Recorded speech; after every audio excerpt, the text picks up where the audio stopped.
CNC está compuesta por miles de millones de células en el cerebro y en la médula espinal. Existen dos tipos principales de células, las neuronas y las células gliales. Neuronas. El cerebro y la médula espinal contienen alrededor de 100.000 millones de neuronas que envían y reciben información a lo largo de los músculos y órganos. La mayoría de las neuronas del cuerpo se localizan en el CNC y estas difieren de otras células corporales, por ejemplo, las de la piel o las de la sangre, en dos aspectos importantes. Por un lado, la mayoría de las células del cuerpo se regeneran. Esta renovación continua es deseable. Por ejemplo, cuando nos cortamos, en cuyo caso se regeneran células nuevas para reemplazar a las que resultaron dañadas. Sin embargo, no ocurre lo mismo con las neuronas. Estas no se regeneran igual. Las células del cerebro y la médula espinal que se destruyen cuando se presenta una embolia, una enfermedad o un accidente.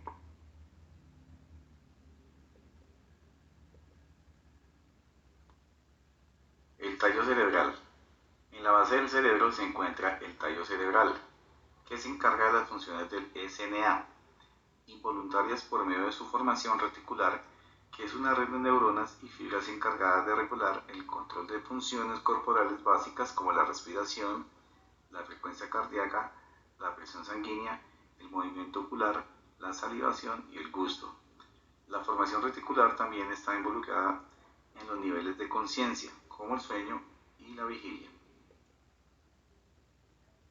El cerebelo, localizado en la zona posterior del cerebro, regula el equilibrio corporal, el control muscular, los movimientos y las posturas del cuerpo, aunque estas actividades están principalmente bajo control consciente y, por lo tanto, el dominio de la corteza.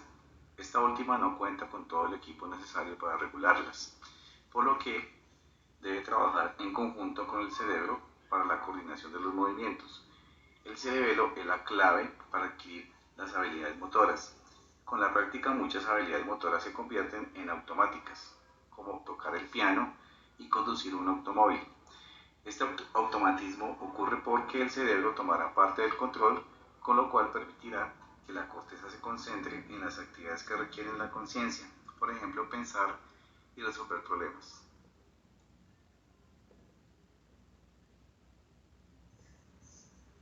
Tálamo e hipotálamo. Arriba del tallo cerebral se encuentran dos estructuras del tamaño de una nuez, el tálamo y el hipotálamo. El tálamo actúa como un puente por el cual se envía la información desde los órganos del sentido hacia la corteza, en excepción del olfato. El hipotálamo forma parte del SNA y controla las funciones corporales necesarias para mantener la homeostasis, como la temperatura corporal, el sueño, las sensaciones de sed y hambre. El hipotálamo también es responsable del incremento de la frecuencia cardíaca y respiratoria, que experimentamos cuando nos asustamos o nos sentimos estresados. Amígdala. Participa en el control de las emociones y la agresividad. La información sensorial va al tálamo, exceptuando al olfato, que viaja directamente a la corteza cerebral, el cual a su vez envía la información al área apropiada de la corteza y a la amígdala. La función de la amígdala consiste en evaluar qué tan peligrosa es la información sensorial. Si reconoce un estímulo potencialmente dañino, envía una señal al hipotálamo que provoca los cambios emocionales antes señalados, como por ejemplo el aumento de la frecuencia cardíaca y la presión sanguínea. El hipocampo es la estructura cerebral responsable de la memoria del pasado inmediato. ¿Cuánto dura el pasado inmediato? No existe un criterio objetivo sobre lo que constituyen la memoria inmediata y la memoria a largo plazo o permanente. Al parecer, el hipocampo ayuda a establecer la información en la memoria a largo plazo, que reside en la corteza, pero continúa desempeñando su papel de activar esa información cuando se necesita. A lo largo de todo el cerebro, del frente hacia atrás, existe una banda de fibras conocidas como el cuerpo calloso, la cual lo divide en dos mitades o hemisferios y los conecta por el procesamiento neuronal. Esto es fundamental porque gran parte del procesamiento mental ocurre en diferentes lugares del cerebro y a menudo involucra a ambos hemisferios.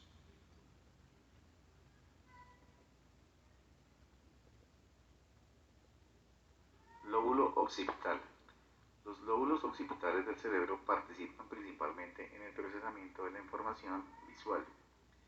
Al lóbulo occipital también se le conoce como corteza visual. Recuerde que el tálamo recibe primero los estímulos visuales y luego envía esas señales a los lóbulos occipitales. Aquí se llevan a cabo varias funciones, como la determinación del movimiento, el color, la profundidad, la distancia y otras características visuales. Una vez que se dan estas determinaciones, los estímulos visuales son comparados con la información almacenada en la memoria para determinar el reconocimiento, la percepción.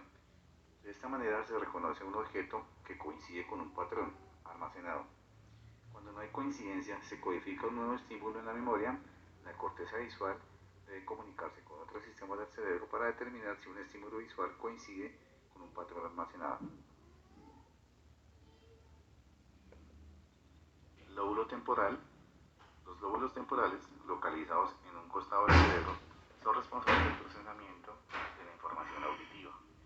Cuando se recibe información auditiva, como una voz u otros sonidos, esa información se procesa y transmite a la memoria auditiva para determinar el reconocimiento. Luego el reconocimiento puede conducir a la acción. Por ejemplo, cuando un profesor ordena a los estudiantes que guarden sus libros y se forman en la puerta, la información auditiva es procesada y reconocida, lo que conduce a la acción apropiada. En la zona donde los lóbulos occipitales parietal y temporal se cruzan en la corteza hemisferio izquierdo, se encuentra el área de Wernicke, la cual nos permite comprender el lenguaje y utilizar la sintaxis adecuada cuando hablamos. Esta área trabaja de forma estrecha contra otra zona ubicada en el lóbulo frontal del hemisferio izquierdo, conocida como el área de Broca, que es necesaria para hablar. Si bien estas áreas fundamentales de procesamiento del lenguaje están situadas en el hemisferio izquierdo, en algunas personas el área de Broca se localiza en el hemisferio derecho. Muchas partes del cerebro trabajan en conjunto para comprender y producir el lenguaje. Lóbulo frontal. Como su nombre lo indica, los lóbulos frontales se localizan en la zona frontal del cerebro y conforman la parte más grande de la corteza. Sus principales funciones son el procesamiento de la información con respecto a la memoria, la planeación, la toma de decisiones, el establecimiento de metas y creatividad.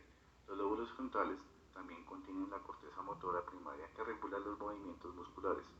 Podría decirse que los lóbulos frontales del cerebro nos distinguen como más claramente de los animales inferiores e incluso de nuestros ancestros de generación pasada.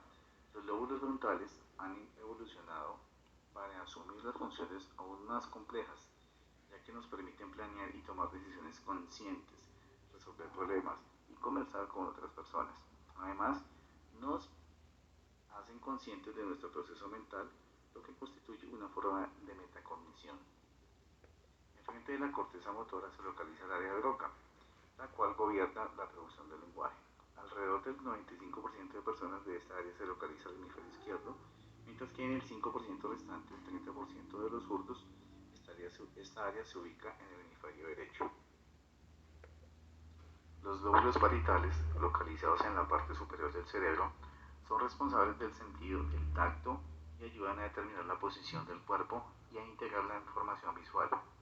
Los lóbulos parietales poseen una sección anterior, adelante, y posterior, atrás. La parte anterior recibe información del cuerpo con respecto al tacto y la temperatura, la posición del cuerpo y las sensaciones de dolor y presión. La parte posterior integra la información táctil para brindar una conciencia corporal espacial o para conocer la posición del cuerpo en todo momento. Los lóbulos parietales también pueden aumentar o reducir la atención a diferentes partes del cuerpo. Por ejemplo, el lóbulo parietal recibe e identifica el dolor de una pierna, pero si el individuo está viendo una película divertida y le pone mucha atención, es probable que olvide que le duele la pierna. A continuación vamos a observar unas situaciones donde mi hijo Matías desarrolla y realiza una interacción con diferentes ambientes de aprendizaje. La crianza infantil enfatiza que los primeros años de vida son un periodo tan fundamental que si el niño no vive ciertas experiencias, su desarrollo se verá afectado de manera permanente. Esta afirmación es verdadera hasta cierto punto, ya que tiende a ser exagerada.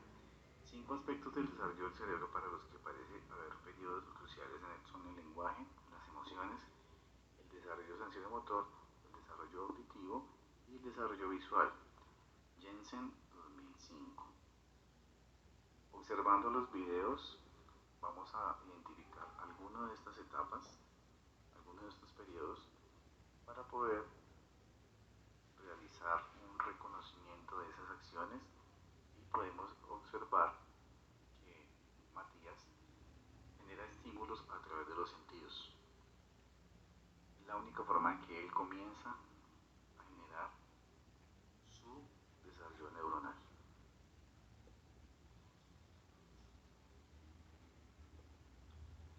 El desarrollo sensorio-motor, los sistemas asociados con la visión, la audición y los movimientos motores se desarrollan ampliamente a través de la experiencia durante sus 2 primeros años de vida.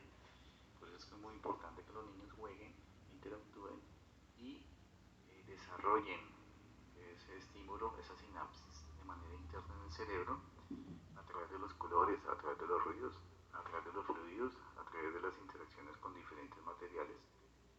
Es la única forma con que el niño puede empezar a generar esas destrezas y esas habilidades. El sistema vestibular del oído interno influye en el movimiento y en el sentido del equilibrio y afecta a otros sistemas sensoriales. Hay evidencias de que la estimulación vestibular inadecuada en los bebés y en los niños pequeños podría provocar problemas de aprendizaje posteriormente. Jensen 2005. A futuro uno encuentra en los salas de clase niños donde presentan problemas de motricidad, problemas de lateralidad, problemas de motricidad fina, se les dificulta realizar un delineado, se les dificulta identificar un color, aplicar un color, confundir los colores, confundir las formas de las letras, confundir los sonidos, tienen la parte sensorial un poquito quedada y es debido a esto, a que en el momento preciso del embarazo y las semanas después de que nace el bebé no se generó esos estímulos sensoriales. Bueno, el ejemplo que se desarrolla a continuación del octavo consiste en que ellos deben hacer una consulta referente a la peste negra y hacer comparativo con el COVID-19. Después hacer una línea del tiempo. Lo interesante de este ejercicio es la forma como ellos hacen la búsqueda de la información, en la cual le entregué a cada estudiante, a cada grupo, perdón, una información por una guía de consulta y les pedí el favor que confrontaran con Google. Lo interesante es la activación que se genera en el cerebro a través de las sinapsis que hacen ellos y la estimulación de las neuronas de manera eléctrica que desarrollan cuando activan los 4 lóbulos del cerebro. Entonces, a medida que va pasando, digamos, a medida que va pasando la actividad, se identifica que el lóbulo occipital es el que procesa la parte visual, genera y recibe ese estímulo a través del tálamo y vuelve y lo envía al lóbulo occipital para que él determine el movimiento, el color, la profundidad y la distancia a medida que ellos van leyendo tanto en la guía como en el celular. Generan un proceso de recepción y ese proceso de recepción es el que recurre a la información guardada anteriormente, como lo tienen almacenada, y hacen una comparación y hacen un reconocimiento del patrón, si esos patrones sí coinciden o no coinciden respecto a la información dada. El siguiente lóbulo que se activa también es el parietal, él es el que va hacia el sentido del tacto, y esa estimulación del tacto la reciben en el momento que empiezan a resaltar las ideas principales y también cuando están moviendo la parte táctil del celular. Reciben esa información a través del tacto y pueden identificar la posición del cuerpo referente a la ubicación espacial. Los que se presentan en esta nueva parte de las imágenes de la misma actividad es que se activa el lóbulo temporal. Él es el que va enfocado hacia la transmisión auditiva, donde procesa todo lo que es voz y sonidos. Hacen un reconocimiento y conducen esa acción nuevamente al cerebro, identificando y caracterizando cada tipo de sonido. De esta forma ellos pueden seguir instrucciones y tomar acciones referentes a lo que se les está pidiendo. El cerebro es la parte motora y se indica por la práctica y la automatización. Cuando uno maneja un celular es de manera automática y es debido a que ese cerebro toma la parte de control y automatiza esos movimientos. Y esos movimientos se concentran y generan un proceso de pensamiento y ayudan a resolver problemas. El lóbulo frontal es el que procesa la memoria, la planeación, la toma de decisiones, el establecimiento de metas, la creatividad. Él es el que permite resolver los problemas conscientes y ayuda a conversar. Esta parte se puede identificar cuando el estudiante realiza como una entrevista en donde yo le hago unas preguntas concernientes a la tecnología, que para ellos que es más fácil para ellos simplemente buscar la información en Google que leer desde un mismo texto, debido a que el texto te obliga a leer toda la información e ir estructurando las ideas principales, mientras que Google es más fácil por los colores, por el sonido, por el mismo procesador que maneja. Él te depura la información y te lleva directamente a lo que tú necesitas. Ellos son de una generación muy distinta, ellos prácticamente son nativos digitales y les permiten como en menos tiempo buscar esa información de una manera más efectiva. Bueno, algo muy interesante que sucede dentro de nuestro cerebro es el cruce de información que se presenta desde el lóbulo parietal, el occipital y el frontal. Y todo se genera en el hemisferio izquierdo. El hemisferio izquierdo, recordemos que es el que desarrolla la parte lingüística, la parte del razonamiento, la parte lógica matemática. Y resulta que se genera en el área de Wernicke. Ese área de Wernicke comprende el lenguaje y utiliza, digamos, la sintaxis adecuada cuando hablamos. Pero cuando se desarrolla esa sintaxis adecuada, también se genera en un sitio más estrecho de ese hemisferio izquierdo, que es el área de Broca. El área de Broca es el que es prácticamente es donde uno desarrolla la parte del habla. El 85% de las personas se ubica esta área de Broca en el hemisferio izquierdo y hay un porcentaje mínimo que lo desarrolla en el lado derecho.